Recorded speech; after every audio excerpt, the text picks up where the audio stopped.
बिल्कुल, ये जो लंच है असल में ये स्टेट डिपार्टमेंट का है, वहाँ के विदेश मंत्रालय के तरफ से ये आयोजित होता है। राजकीय दौरे का ये भी हिस्सा है और क्योंकि माहौल अगर आप देखें तो काफ़ी खुशनुमा है, क्योंकि इतने सारे डील्स हुए हैं और जो सहयोग है वो काफ़ी आगे बढ़ता नज़र आ रहा है। हमारे साथ तीन खास मेहमान हैं इस वक्त जुड़ गए हैं। डॉक्टर सुबी चतुर्वेदी हैं, चीफ पब्लिक ऑफिसर हैं इन मोबी की। जयंत कृष्णा हैं, सीनियर फेलो हैं centre for strategic and international studies के।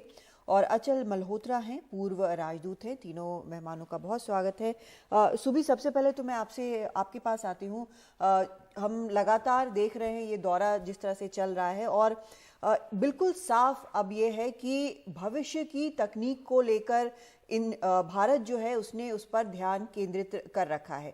तो ये शायद ज़रूरी भी है और जो जियोपॉलिटिकल सिचुएशन बना है उसके कारण भी यहाँ पर हम देख रहे हैं कि इसको तरजीह दी जा रही है। लेकिन एक चीज़ जो हम अपने दर्शकों के लिए जानना चाहेंगे वो ये कि कल जब इतने सारे ऐलान हो गए, द्विपक्षीय वार्ताएं हो गई, तो आज जो सीईओ से मुलाकात थी उसका क्या मतलब है? क्या कोई ऐसी बात है जिसमें सीईओ से सीधे बातचीत जरूरी है? क्या कोई रेड टेप की बात है या इन्वेस्टमेंट बेहतर तरीके से करने की बात है? क्या है जो फिर से एक बैठक यहाँ पर जरूरी समझी गई? देखिए, बहुत ऐतिहासिक दिन है हमारे लिए। बहुत सारी चीजें हैं जब देश के प्रधानमंत्री जाते हैं विदेश, और स्पेशली यूएस का दौरा है और बहुत क्रिटिकल टाइम पे है। जैसे आपने कहा, बदलती भूगोलिक समीक्षाएं हैं, नए समीकरण हैं। मैं मतलब स्पेकुलेशन पे नहीं जाना चाहूंगी, बट जब आप इतने बड़े सीईओ से एक कमरे में बात करते हैं तो जैसे आपने देखा, आज के रिश्तों में बहुत आत्मीयता थी, सौहार्द था। अगर सिर्फ आप माइक्रोन के इन्वेस्टमेंट के अनाउंसमेंट की बात करें, $2.7 बिलियन की हम बात कर रहे हैं, बट ये सिर्फ सांकेतिक इन्वेस्टमेंट नहीं है। सेमीकंडक्टर्स की जहां तक भारत की चेष्टा है कि हम लीडरशिप लें, तो उसमें सिर्फ एक सेक्टोरल एग्जाम्पल का अगर आप लें, यूएस में हम इस वक्त क्वांटम कंप्यूटिंग पे अपना कोऑपरेशन अग्रीमेंट की बात कर रहे हैं, हम एआई की बात कर रहे हैं। जब आप इतने सारे सीईओज देखते हैं, उनके जाने से पहले भी 7-8 वर्किंग ग्रुप्स थे, जिसमें यूएस इंडिया सीईओ फोरम था। पीयूष गोयल जी के मार्गदर्शन में हम सब लोग मिले। यूएस के सीईओ, इंडिया के सीईओ, इनमो भी एक वर्किंग ग्रुप चेयर कर रहा है जो आईसीटी, ये आपके एंटरप्रेन्योरशिप, स्टार्टअप्स, सूक्ष्म और लघु इंडस्ट्रीज, और हम सप्लाई चेन में भारत की ये सारे जो हमारे उद्यम हैं उनको कैसे ज्यादा से ज्यादा शामिल करें। तो उसमें सिर्फ एक नीति और एक दिशा निर्देश की बात होती है, दूसरा बात होती है कि प्रगति की दृष्टि, उसका समय, उसका स्कोप आप किस तरह से ज्यादा तय कर सकते हैं। और जब आप एक नया सेक्टर को खोलते हैं तो उसमें ये बहुत गर्व की बात है कि ना सिर्फ आप आज की बात कर रहे हैं, आप एक बहुत दूरगामी नीति की बात कर रहे हैं, जहां हमने बहुत अच्छा जी। एक समन्वय किया है टेक्नोलॉजी का। और टेक्नोलॉजी को, इंडिया को कैसे आप डिपेंडेंस इंपोर्ट पे कम करें। जो चिप्स की भी बात करी, अश्विनी वैष्णव जी ने बहुत अच्छे से इस पे व्याख्या की है कि सेमीकंडक्टर ऑयल से भी ज्यादा महत्वपूर्ण है, हमारी हर बिल्कुल डिवाइसेस बिल्कुल। में चिप्स हैं। तो इन्हीं का जब सारे सीईओज मिलेंगे, चाहे वो डिफेंस हो, मैन्युफैक्चरिंग हो, एनवायरनमेंट, सस्टेनेबिलिटी की बात हो, किस तरह से भारत का यूएस में निवेश भी बढ़ रहा है, तो किस तरह से हम ज्यादा से ज्यादा चीजें लेकर आए, और किस तरह से जो हमारी बढ़ती हुई ईज ऑफ डूइंग बिजनेस की रैंकिंग्स है उनको और सहूलियत प्रदान कर सके कि Bharat is now open for business. हमारा ये की बिल्कुल, मैसेज है। ये और सबसे बड़ा पॉइंट जो है, जो हमें लगता है कि ये सारे ऐलान के बाद जो साथ बैठकर बात करने की बात है ताबिश, यहाँ पर ये इसी को शायद बेहतर तरीके से पीएम ने खुद 1-to-1 करके सीईओज के साथ इसको समझा है और बिल्कुल। और ये ज़रूरी भी था। जी, और ये देखिए आपके तकनीक का आज के वक्त में कितनी ज़रूरी है, इसको तो हम सब समझते हैं। और इसको वजह भी आप समझिए कि इस क्षेत्र में जो है इतना चर्चा हो रही है, इस दिशा में इतना सोचा जा रहा है। अचल मल्होत्रा जी, आपके पास मैं यहाँ पर आता हूँ इसी चीज़ से जुड़ा हुआ एक सवाल लेकर कि जो इतनी मीटिंग्स यहाँ पर हुई हैं, इसमें हमने देखा जब पीएम ने अपनी बात कही तो कुछ बातें यहाँ पर जो बहुत सुनने को भी मिली, जिस पर नजर भी जाएगी कि आपसी तालमेल, आपसी सहयोग किस तरह से अमेरिका के बीच बढ़ रहा है, अमेरिका और भारत के बीच। और एक people to people tie, people to people bond जो है वो अमेरिका के साथ हमारा बड़ा है। आपको लगता है कितना फर्क इन चीजों में वक्त के साथ अब आया है और अब हम जो है कितनी मजबूत स्थिति में है अमेरिका के साथ रिश्तों को लेकर? देखिए आप सर साहब जो आपने बात करी है उसका तो मैं जवाब दूंगा, लेकिन आप अगर इसको टोटलिटी में देखें तो जहां तक पीपल टू पीपल कांटेक्ट की बात है या इंडियन डायस्पोरा की बात है तो 4 मिलियन से भी ज्यादा इंडियंस हैं। और इंडियन डायस्पोरा जो यूनाइटेड स्टेट्स ऑफ अमेरिका में है, it has already come of the age. अब आप उसका एक उदाहरण जो है आप देख रहे हैं, कमला हैरिस जो भी आपने टेलीकास्ट किया उसमें थी vice president, first lady vice president of the United States of America. और जैसे प्रधानमंत्री मोदी जी ने भी कहा कि वो एक उदाहरण है पूरी दुनिया की महिलाओं के लिए, उनके सशक्तिकरण के कॉन्टेक्स्ट में वो एक उदाहरण है। और उनका जो कंट्रीब्यूशन है अमेरिका की डेवलपमेंट में, सोशल कॉन्टेक्स्ट में, या उनकी जो वैल्यू बढ़ी है even as a vote bank, तो ये सब इंडियन डायस्पोरा की बात है। बट अगर हम ओवरऑल देखते हैं तो मैं इस समय 2 बातें कहना चाहूंगा। एक तो ये कि आज तक जो हम डिस्क्राइब करते रहे हैं भारत और अमेरिका की रिलेशनशिप को, इसको हम कंप्रीहेंसिव ग्लोबल स्ट्रैटेजिक पार्टनरशिप कहते हैं। यानी इसके 2 मतलब है। इसका एक सीधा मतलब है कि इस पार्टनरशिप के 2 बड़े कंपोनेंट हैं। एक तो ये कॉम्प्रिहेंसिव है। जब हम कॉम्प्रिहेंसिव कहते हैं तो इसका मतलब है कि ह्यूमन एंडीवर की कोई भी ऐसा एरिया या ऐसा क्षेत्र नहीं है जिसमें 2 देश आपस में मिलजुल कर बात नहीं कर रहे या सहयोग की बात नहीं कर रहे।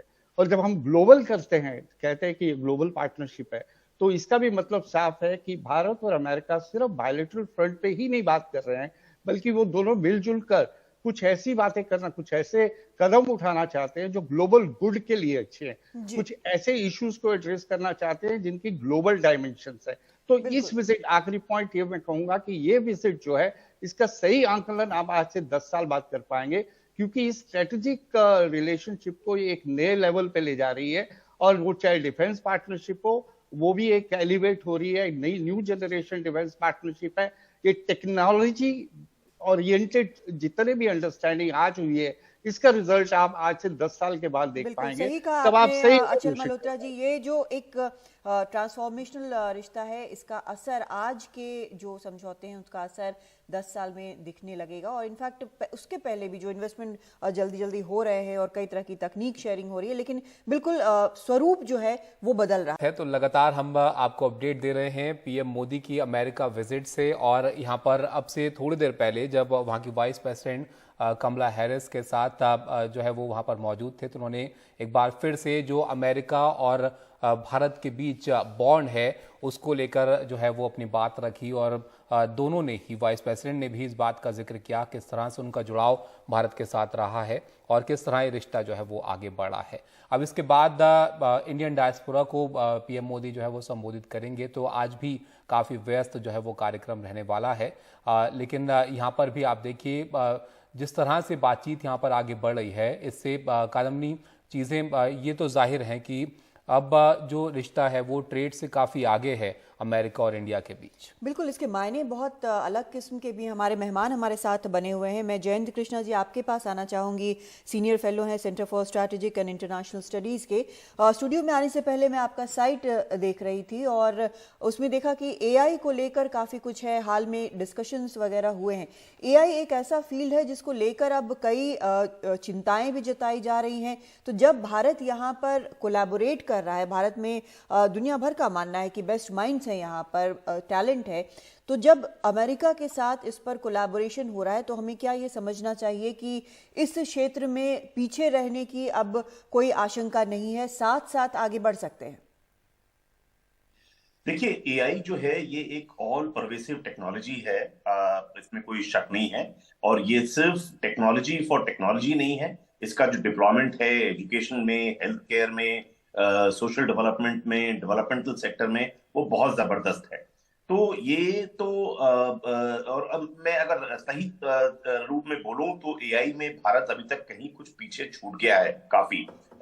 जितना सारा एआई का जो रेवोल्यूशन है वो यूएस में शुरू किया हुआ था, और चाइना, कई लोग मानते हैं कि एआई में इतना रिसर्च हुई है, इतना इनोवेशन हुआ है एआई के अराउंड चाइना में, कि चाइना ने शायद यूएस को भी कुछ पीछे छोड़ दिया है एआई के क्षेत्र में। तो आई थिंक एआई में अगर कोई कोलैबोरेटिव इस तरह का कोई मिशन बनता है तो वो भारत के लिए जो the bus which we seem to have missed उसको दोबारा से बोर्ड करने में बहुत ही आसानी होगी।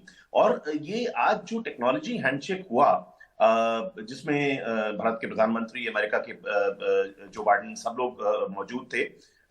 लोग कुछ ये भी पूछते हैं ये क्यों हुआ, इसकी क्या जरूरत थी, बट मुझे लगता है कि ये एक शो ऑफ स्ट्रेंथ भी था और एक वो पॉस्चरिंग की बात है। आप देख लीजिए टेक्नोलॉजी क्षेत्र के जितनी मेजर खासतौर से जो इंडियन ओरिजिन के लोग हैं, जो सीईओज हैं यूएस में, चाहे वो सुंदर पिचाई हो गूगल के या सत्या नडेला हो माइक्रोसॉफ्ट के, बाकी कई सीईओज को आई कुड रिकॉग्नाइज जो टीवी पे आ रहा था। और भारत से भी आनंद महिंद्रा, मुकेश अंबानी, कई लोग गए।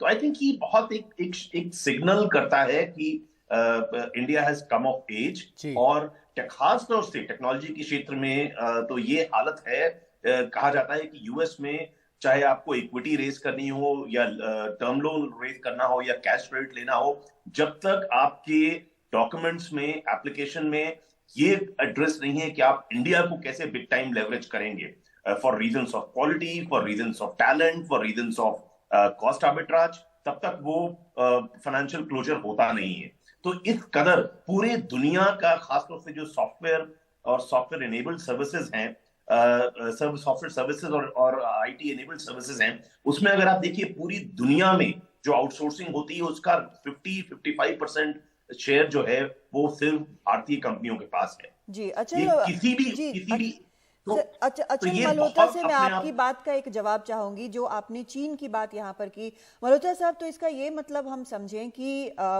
China versus India and America अब ये बिल्कुल साफ हो गया है बाकी क्षेत्रों में भी? जी कादम्बरी, देखिए ऐसा है कि चाइना, इंडिया और अमेरिका के अगर हम ट्रायंगुलर उसमें देखें तो ये बात साफ उभर के आ रही है कि चाइना से अमेरिका को काफी खतरा महसूस होता रहा है ऑफ लेट, खासतौर से पोस्ट कोविड जो सिनेरियो हुआ और जिस तरह से उसमें सप्लाई चेन्स पे डिस्ट्रप्शंस आई, या चाइना का वहाँ सिस्टम जो गवर्नेंस का सिस्टम है, या चाइना का खुले आम ये कहना कि हम compete कर रहे हैं और हम एक दिन अमेरिका को डिस्प्लेस करेंगे, और अमेरिका का भी ये मानना कि आज की तारीख में उनके सबसे बड़े कॉम्पिटिटर्स या जो भी हैं वो चाइना है और उसे कंटेन करने की जरूरत है। ऐसे में अगर उन्हें पूरे क्षेत्र में उसे पूरे क्षेत्र भी जानना चाहती हूँ कि शायद इसकी एक वजह ये भी है कि जीडीपी जो ग्रोथ का अभी प्रोजेक्शंस जो इंस्टीट्यूशंस दे रहे हैं वो चीन का शायद कम है भारत से, वो डिक्लाइन पे है। वो डिक्लाइन पे है, देयर इज नो डाउट, वो डिक्लाइन पे है। हाँ। स्टैग्नेशन में अमेरिका की खुद भी पोजीशन बहुत अच्छी नहीं है। तो शायद भारत प्रॉमिसिंग है। भारत पे कई चीजें हैं जो भारत की फेवर में जाती हैं। पहले तो हमारी आइडियोलॉजिकली बहुत ही ज्यादा कन्वर्जेंसेस है, चाहे इसे आप डेमोक्रेसी कहें, रूल ऑफ लॉ कहें, respect for the international norms कहें, इन सब चीजों में हमारी कन्वर्जेंस है। बिल्कुल। उसके अलावा यहाँ पे सर सुबी से एक सवाल करना चाहती हूँ। सुबी, जो कंपनीज हैं वो भारत में इन्वेस्ट करना चाहती हैं, डाइवर्सिफिकेशन चाइना से अलग करना चाहती हैं, लेकिन एक चीज जो बार बार एक रेड फ्लैग जो आता है वो ये है कि लेबर स्किल्ड नहीं है। इस बात को जो अमेरिकी मैन्युफैक्चरर्स हैं वो बार बार फ्लैग करते हैं। कादम्बनी, बहुत अहम सवाल है और यहाँ पे गत जो चर्चा हुई है कुछ दिनों में उसी का जवाब है ये। जब आप फैब की या सेमीकंडक्टर की या जो वर्ल्ड इकोनॉमिक फोरम की 4th इंडस्ट्रियल रेवोल्यूशन पे रिपोर्ट भी है, उन्होंने करीब 6 स्किल सेट्स आइडेंटिफाई करी हैं। पिछले हफ्ते I was in a presentation, national vocational education जो हमारी नई पॉलिसी आई है, और नेशनल एजुकेशन पॉलिसी में हमने एक नया अप्रोच लिया है। कल युवा मिनिस्ट्री में भी मैं थी। सो अंडर ग्रेजुएट प्रोग्राम से लेकर हर इंजीनियरिंग कॉलेज से 3 चीजें इंडिया के पास, कंटेंट, कल्चर, क्रिएटिविटी। और वही इंजीनियरिंग में जब आप वैल्यू एडिशन कर देते हैं, एक सिरे से नए माइंडसेट की आवश्यकता थी। और ये जो नया संचार हुआ है ऊर्जा के बाद, उसके बाद हम ये समझ पा रहे हैं कि हमारे गैप्स कहाँ हैं, किस तरह हमें सिर्फ प्योर साइंसेस के साथ साथ उनको बढ़ावा देते हुए एक इंडस्ट्री एकेडमिया रिसर्च कोलैबोरेशन बनाना है। तो लास्ट बजट में ही हमने 3 नए सेंटर्स अनाउंस करे हैं एआई के ऊपर, जो इंस्टीट्यूशंस ऑफ एक्सीलेंस में होंगे। और ये बहुत जल्दी रिकॉग्नाइज करना कि स्किल गैप कहाँ है और कौन से स्किल्स ऑफ द फ्यूचर हमारी युवा पीढ़ी को आवश्यकता है। तो एक बहुत बड़ा डेमोग्राफिक डिविडेंड है। कुछ जो नीति विशेष चैलेंजेस हैं उनमें समय जरूर लग सकता है, बट ये जो हम जिस और हम अग्रसर हो रहे हैं, चाहे वो इंजीनियरिंग कॉलेजेस हो या इंजीनियरिंग कॉलेजेस में क्रिटिकल थिंकिंग की आवश्यकता हो या नए फील्ड्स का इंट्रोडक्शन हो। सिर्फ माइक्रोन ने प्रोडक्शन फैसिलिटी या फैब या असेंबली लाइन की बात नहीं करी, एआई हो, लैम हो, बहुत सारी ऐसी टेक्नोलॉजी रिच कंपनियां हैं जिन्होंने सिर्फ ट्रांसफर ऑफ टेक्नोलॉजी की, उन्होंने लैब प्रोग्राम्स की और एक बहुत क्लोज कोलैबोरेशन की बात करी है। इसी नजर से मैं बस 10 सेकेंड और लेना चाहूंगी। इसी नजर से जो विजिट है वो जैसे मैं स्टार्टअप्स के वर्ल्ड से आती हूँ, तो वहां एक फाउंडर को फाउंडर यूजुअली साथ में पड़े होते हैं। तो आप इस कमरे में जो आपने आज विश्वास देखा और उसी विश्वास में कोलैबोरेशन, क्यूरेशन और क्रिएटिविटी का वास होता है। तो जब आप ट्रस्टेड एनवायरनमेंट में सिर्फ मैन्युफैक्चरिंग में ट्रस्टेड टेक्नोलॉजी या क्लीन टेक्नोलॉजी ना हो, डिजिटल सर्विसेज में भी आज जैसे हमारी कंपनी यूएस में इन्वेस्ट कर रही है, कंपनीज एक्वायर कर रही है, तो पहली बार इंडिया में टेक्नोलॉजी भी बन रही है और सिर्फ हम प्रोसेसिंग या नॉलेज प्रोफेसिंग आउटसोर्सिंग पोस्ट नहीं है। तो माइंडसेट भी चेंज हो गया है और कोलैबोरेशन भी बढ़ रहा है। इसी से जुड़ा हुआ एक सवाल मेरे जहन में था, क्योंकि टेक्नोलॉजी की यहाँ पर इतनी बात हो रही है, टेक्नोलॉजी हैंडशेक में हमने इतने सारे नए टॉपिक्स पर चर्चा होती हुई देखी। इसमें आपको इंडिया में कितनी संभावनाएं लगती हैं? अगर हमारा टेक्नोलॉजी को लेकर अमेरिका के साथ कोलैबोरेशन और बढ़ता है, अभी भी काफी है, तो एक बड़ी मार्केट है इंडिया में भी, यहाँ पर आप कितनी संभावनाएं देखते हैं? ताविश, सिर्फ एआई की अगर बात करें $400 बिलियन का मार्केट है। अभी इंडियन कंपनीज ने 40 बिलियन यूएस में इन्वेस्ट करे हैं। तो आप सिर्फ मीडिया एंटरटेनमेंट का क्षेत्र देख लें, तकनीकी देख लें, चिप्स देख लें, एप्पल को बहुत एक सक्सेस स्टोरी की तरह हम सब रोज देख रहे हैं। असेंबली हो, प्रोडक्शन हो, जो फर्क अब आया है इन कुछ वर्षों में वो ये था कि हम रिसर्च लैब्स या छोटी आउटसोर्सिंग प्रोसेसेस देखते थे यूएस कंपनियों से या विदेशी कंपनियों से। अब जो नया बदलता समीकरण है या जियोपॉलिटिकल सिनेरियो है, वो India is no longer a matter of choice. आपको अगर अपनी सप्लाई चेन्स डाइवर्सिफाई करने हैं, रिस्क हेजिंग करनी है, तो 100,000 नए ट्रेन्ड एआई प्रोफेशनल्स आपको इंडिया में मिलेंगे। वीएलएसआई सर्किट्स हो या डीप टेक्नोलॉजी हो, मिनिस्ट्री ऑफ आईटी ने खुद एक नया फंड बनाया है जहां वो स्टार्टअप्स को इंक्यूबेट कर रहे हैं और उन्हें गो टू मार्केट भी ले जा रहे हैं। तो मैं बहुत उम्मीद से और बहुत आशा से देखती हूँ कि ये नए भारत का स्वरूप है। ये सिर्फ इस बात से खुश नहीं है कि आप कुछ लिमिटेड प्रोसेसेस हमें दे दें और इंडिया की इंग्लिश स्पीकिंग टैलेंट का आप फायदा उठा लें, जब तक ट्रांसफर टेक्नोलॉजी और सहयोग बढ़ रहा है। अचल जी, यहाँ पर इस चीज को आप कैसे देखते हैं कि डिफेंस का जिक्र तो जाहिर है होता है, अमेरिका के साथ जैसे हमारे रिश्ते रहे हैं, इस क्षेत्र को लेकर आउटसोर्सिंग की चर्चा बहुत होती है, लेकिन इस बार इन दोनों चीजों के अलावा काफी सारी चीजें हैं जिनका जिक्र हो रहा है, जिन पर बात हो रही है, जिन पर आपसी सहयोग को लेकर जो है वो नजर है। देखिए हुसैन जी, इसकी जो टेक अवे है इस विजिट का, जैसे मैंने पहले भी बोला, पूरा जो एम्फेसिस है वो ये है कि यहाँ जिस स्टेज पे हम हैं उसको क्वालिटेटिवली हायर लेवल्स पे ले जाना है, इस स्ट्रेटेजिक कॉम्प्रिहेंसिव ग्लोबल पार्टनरशिप को। और जो इसकी सबसे बड़ी हाईलाइट रही है इस बार, वो एम्फेसिस जो टेक्नोलॉजी के ऊपर है, वो एम्फेसिस जो मेजर डिफेंस पार्टनरशिप रही है हमारी, उसको भी एक नया आयाम देने की कोशिश की गई है। वहां पे भी न्यू जनरेशन डिफेंस पार्टनरशिप की बात हुई है। बायलैटरल रिलेशनशिप तो बहुत पीछे रह गई है। अब वो दिन चले गए कि हमने पैसा दिया और हमने कुछ खरीद लिया आर्मामेंट्स। अब हमेशा बात होती है को प्रोडक्शन की, जॉइंट प्रोडक्शन की, ट्रांसफर ऑफ टेक्नोलॉजी की। और ये चीज आप देखेंगे जो अभी जीईसी और हिंदुस्तान एरोनॉटिक लिमिटेड में जो मेमोरेंडम ऑफ अंडरस्टैंडिंग हुआ है जेट इंजन को बनाने के बारे में, तो ये चीज उस पर रिफ्लेक्ट होती है। सिमिलरली पहली शुरुआत जो ये सेमीकंडक्टर्स की बात है, मुझे लगता है कि वो भी पहला ही स्टेप लिया गया है कि वो यहाँ पे असेंबल होंगे और उनकी टेस्टिंग की जाएगी और शायद पैकेजिंग भी होगी, तो वो पहला स्टेप ले लिया गया है। तो ये क्वालिटेटिवली इन एरियाज में हम आगे बढ़ रहे हैं जो हमारे ट्रेडिशनल एरियाज है, बल्कि उसमें मुझे लगता है कि ट्रेड एंड इन्वेस्टमेंट छोड़ दीजिए, ट्रेड में हमें अभी भी बहुत सारी अड़चन हैं जिसके बारे में खुद प्रधानमंत्री जी ने जिक्र किया कि जो लंबित इशू है, जो डिलेड, जो अटके हुए इश्यूज हैं, उनको हम रिजॉल्व करने की कोशिश कर रहे हैं। फ्री ट्रेड एरिया हो पाएगा या नहीं, मिनी ट्रेड डील हो पाएगी या नहीं, हम नहीं जानते इस बारे में, लेकिन खूबसूरती इस रिलेशनशिप की यही है कि जहां कन्वर्जेंस है, चाहे वो बायलैटरल इश्यूज है, ग्लोबल इश्यूज है, वहां हम आगे बढ़े। जहां थोड़ी बहुत डाइवर्जेंसेस है वहां उनको हम रिजॉल्व करने की कोशिश करें और उसे मुद्दा नहीं बनाए। तो जो ट्रेड है वो साइड बाय साइड हम एड्रेस कर रहे हैं, जो ट्रेड इश्यूज है, WTO रिलेटेड भी बहुत सारे मैटर्स हैं जिसपे हमें सफलता मिली है उन्हें रिजॉल्व करने की।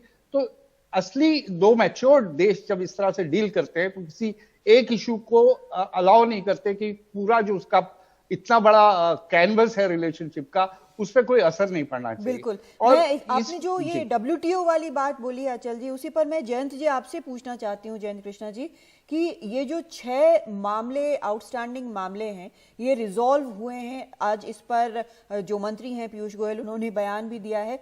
ये जो मुद्दे थे वो WTO में थे, काफ़ी टाइम से अटके हुए थे।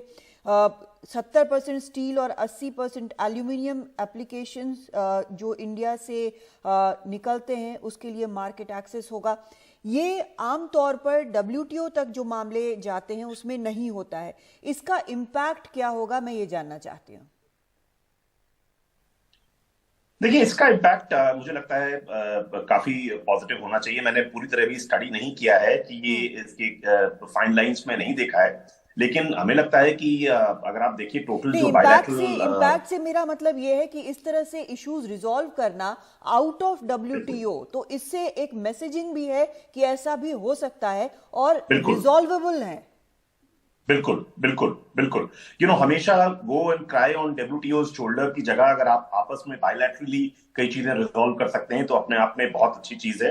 हमें जब हम बायलैटरल ट्रेड की बात करते हैं तो हमें एक चीज पे ध्यान रखना चाहिए। US और इंडिया के बीच में जो करीब 132 बिलियन डॉलर का पिछले 12 महीने में बायलैटरल ट्रेड हुआ है, नॉट मेनी पीपल नो कि इसमें US इंडिया का शायद बड़े मुल्कों में अकेला ऐसा ट्रेड पार्टनर है जिसमें जो ट्रेड सरप्लस है वो इंडिया के फेवर में है, क्योंकि इंडिया से इतना एक्सपोर्ट होता है IT और IT एनेबल्ड सर्विसेज का, सॉफ्टवेयर का, डायमंड्स का, refined cut and polish diamonds का, मिनरल्स का, कि वो इंडिया ज्यादा एक्सपोर्ट करता है US को। और US अगर मैं कहूं तो कम से कम nearly twice as much US import 2 गुना सामान एज कंपेयर टू इसके एक्सपोर्ट टू इंडिया जो है US के। तो ये एक इस पोजीशन को मुझे लगता है जैसे एक जो भी इरिटेंट्स हैं ट्रेड में, एक जो US अक्सर कहता आया है कि इंडिया अभी भी प्रोटेक्शनिज्म की पॉलिसी अपनाता है, मुझे थोड़ी उम्मीद थी कि कुछ और भी इस डील में कोई मिनी ट्रेड डील शायद वो साइन हो, लेकिन वो नहीं हुई। इस पे थोड़ा सा डिसअपॉइंटमेंट जरूर है, लेकिन आपने जैसा कहा कि ये जो WTO के बियॉन्ड जो उन्होंने कुछ इश्यूज रिजॉल्व किए हैं, ये अपने आप में एक जाहिर की बात है, एक अच्छा कदम है। और इसी तरह से और भी वेलोसिटी अगर हम बढ़ाएंगे तो हमारा ट्रेड इश्यूज बढ़ेंगे, FDI बढ़ेगी, दोनों चीजें अपने आप में। और हमें फंडामेंटली बिलीव करना पड़ेगा इंडिया को एज ए कंट्री कि एक ट्रेड टू GDP रेशियो जो है हमारा वो और बढ़ सकता है। आई मीन ट्रेड में जैसे इजाफा होगा वो एक GDP ग्रोथ में भी कंट्रीब्यूट करता है। ये बहुत से लोग इंडिया में इसको एक्चुअलाइज नहीं करते। ये जैसे ही होगा मुझे लगता है ये अपने आप में बहुत ही सार्थक कदम। इसको लेकर 2 सवाल थे मेरे मन में जयंत जी, कि एक क्या यही वजह है जो चाइना के लिए, चाइना की चिंता जिसको लेकर रहती है, इस पर हम प्रतिक्रिया देखते हैं कि जिस तरह का ट्रेड अमेरिका के साथ इंडिया का रहा है आने वाले बीते कुछ वक्त में, और इससे क्या आप संभावना देखते हैं कि प्रोडक्शन के क्षेत्र में जिस तरह से हम संभावना देख रहे हैं उसमें भी इजाफा जो है आने वाले वक्त में हो सकता है? या बिल्कुल। चाइना, देखिए अगर आप ट्रेड की बात करिएगा तो you'll be surprised to know कि अगर आप चाइना और हांगकांग को एक ब्लॉक देखें तो वो इंडिया का ज्यादा बड़ा ट्रेड पार्टनर है एज कंपेयर टू US, लेकिन जाहिर सी बात है चाइना इन सब डिस्कशंस में जो वो फील करता है कि वो एक अलग थलग हो रहा है। जो चाइना का पिछले कुछ सालों में कुछ जियोपॉलिटिकल पॉस्चरिंग रही है उससे वो काफी एलिनेट हो रहा है। उनकी चिंता शायद इस बात को लेकर कि जो अमेरिकी कंपनीज हैं उनका प्रोडक्शन चाइना के अंदर ज्यादा सेंटर्स हैं, या चाइना अमेरिका को ज्यादा जो है एक्सपोर्ट करता है, उसमें वो कंपटीशन की तरह कहीं भारत को देखते हैं।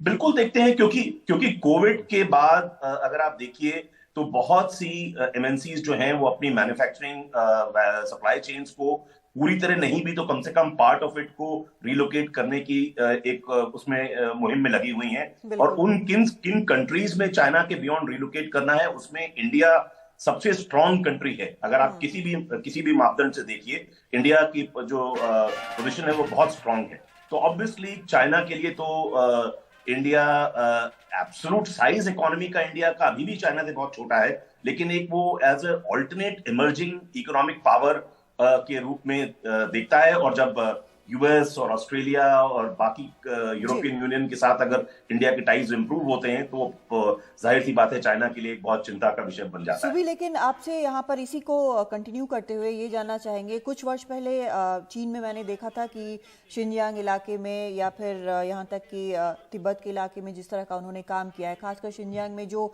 जिस तरह से मैन्युफैक्चरिंग यूनिट्स और जो पूरी तैयारी है कि तैयार हुआ सामान उसको शिप कर दिया, उस तरह का बिल्कुल असेंबली लाइन जो एक स्थिति बनाने वाली बात है, इंफ्रास्ट्रक्चर बनाने वाली बात है, उस पर हमको मेहनत करनी पड़ेगी अभी। बिल्कुल, इंफ्रास्ट्रक्चर में मेहनत करनी पड़ेगी। और उसके साथ सुबी से सवाल है जैन जी, सुबी से यहाँ पे जब हम देखें जो वन साइज फिट्स ऑल का मॉडल है, चाइना का लॉजिस्टिक्स हो या इंफ्रास्ट्रक्चर इकोसिस्टम हो बहुत अलग है। उन्होंने सेंट्रलाइज मैन्युफैक्चरिंग देखी। हमारी 4-5 पॉलिसी इंटरवेंशंस रही पिछले 9 सालों में, make in India, startup India, और उसके अलावा जब आप देख रहे हैं तो हमने यूपी का अगर मैं एग्जाम्पल लूं, अभी इन्वेस्ट यूपी हुआ था और बहुत ही ग्रैंड स्केल पे आपने देखा ना सिर्फ फैक्ट्रीज की बात हो रही है, एक डिसेंट्रलाइज मॉडल ऑफ मैन्युफैक्चरिंग की बात हो रही है, वन डिस्ट्रिक्ट वन प्रोडक्ट की बात हो रही है। तो हमें देखना है कि इंडिया के लिए हमारी स्ट्रेंथ्स कैसी हैं। ऑफ कोर्स इंफ्रास्ट्रक्चर में इन्वेस्टमेंट बड़ा है, नई लॉजिस्टिक्स स्टेट से लेकर सेंटर तक लॉजिस्टिक्स पॉलिसीज क्रिएट हो रही हैं जो लार्जर स्केल के लिए हम इंफ्रास्ट्रक्चर हाईवेज सॉल्व कर रहे हैं, बट बियॉन्ड दैट हम कैपेसिटी बिल्ड कर रहे हैं स्टेट्स के साथ, उनके लोकल इकोसिस्टम्स के साथ, उनके एंटरप्रेन्योर्स के साथ, जिससे मैन्युफैक्चरिंग ग्रेटर नोएडा में लास्ट वीक ही गई थी, वो आप उसके जो इकोसिस्टम है आप पहचान भी नहीं सकते। हाईवेज हो या वहां पे डेवलपमेंट हो या लोकलाइजेशन हो, स्किल सेंटर्स हो, और मेरे ख्याल से यहाँ जो मोबाइल के असेंबली के एक्सपेरिमेंट्स हुए उन्होंने बहुत कुछ बदला है। 11th और 12th स्टैंडर्ड के बाद की जो बच्चियां हैं वो अब फैक्ट्रीज में काम कर रही हैं, असेंबल हो रही हैं प्रोडक्ट लाइन, और उनके निम्बल जो हैंड्स है उसका बहुत सदुपयोग हो रहा है। तो अब हमें सिर्फ ये जरूरत है कि हम वो मोमेंटम छोड़े ना, वोकेशनल एजुकेशन और ट्रेडिशनल एजुकेशन का ब्रिज रखें, और जो स्किल सेट्स की आवश्यकता है, एम्प्लॉयबिलिटी की आवश्यकता है, उस पे अगर फोकस रहे, both with a very good balance of technology, partnership, collaboration, then I think बहुत ही अच्छा और ऑप्टिमिस्टिक मोमेंटम बना है। और क्लियरली हम सब ने कोविड के बाद ये सबक बहुत अच्छे से सीखा है कि आप सिर्फ एक ज्योग्राफी पे या एक कंट्री विशेष पे निर्भरता रख नहीं सकते। तो जैसे अभी चर्चा हो रही थी, इंडिया, वियतनाम, ताइवान, ये तीनों बहुत अच्छे ऑप्शंस हैं when it comes to diversification and derisking your supply chain. बिल्कुल। अचल जी, एक आखिरी सवाल आपसे संक्षिप्त में इसका जवाब चाहेंगे। ये सारी चीजें जो हैं लेकिन तभी संभव हैं जब एक पॉलिटिकल विल हो, और उसके ऊपर जो हमारा देश है बहुत बड़ा है, अलग अलग राज्यों में अलग अलग सरकारें भी हैं, तो एक साथ मिलकर चलने की भी जो एक क्षमता है वो भी जरूरी है। जी हाँ, वो तो सबसे पहली जरूरत है। और एक जो भारत की बहुत सारी स्ट्रेंथ्स की जिसका मैंने जिक्र भी किया था, उसमें एक स्ट्रेंथ ये है कि भारत में पॉलिटिकल स्टेबिलिटी है आज की तारीख में, और एक स्ट्रॉन्ग पावर है। आपको विल पावर भी चाहिए, और जो आपकी सेंटर पे गवर्नमेंट है, और जो कॉन्सेप्ट है हमारा कोऑपरेटिव फेडरलिज्म का, उसे मजबूत बनाने की जरूरत है। और बहुत से ऐसे इश्यूज हैं जिसके ऊपर जिनको पॉलिटिसाइज नहीं करना चाहिए, और उसमें हमें देश हित को ध्यान में रख के जो है चर्चा करनी चाहिए। जरूरी नहीं है कि विपक्ष में होने का मतलब है कि आप हर सरकार का लिए हुए कदम को आप क्रिटिसाइज करें। हाँ, एक फंक्शनिंग डेमोक्रेसी में ऑपोजिशन का होना बहुत जरूरी है, सवाल भी उठने चाहिए। और मुझे लगता है कि सरकार का भी फर्ज बनता है कि ऑपोजिशन को साथ लेके जी चले, और जो स्टेटेड पॉलिसी भी है करंट रूलिंग गवर्नमेंट की, सबका साथ, सबका सहयोग, सबका विश्वास, तो जी उसको भी ग्राउंड पे भी इम्प्लीमेंट अगर करते रहेंगे तो मुझे लगता है कि हम आगे बढ़ेंगे। जी हालांकि we have miles to go, I am not being pessimistic, being realistic, we still have miles to go. कोई बात नहीं, मेहनती लोग हैं हम लोग, कर लेंगे। जी, हम बहुत कर लेंगे। शुक्रिया आप तीनों मेहमानों का हमारे साथ जुड़ने के लिए, इस चर्चा के लिए बहुत शुक्रिया।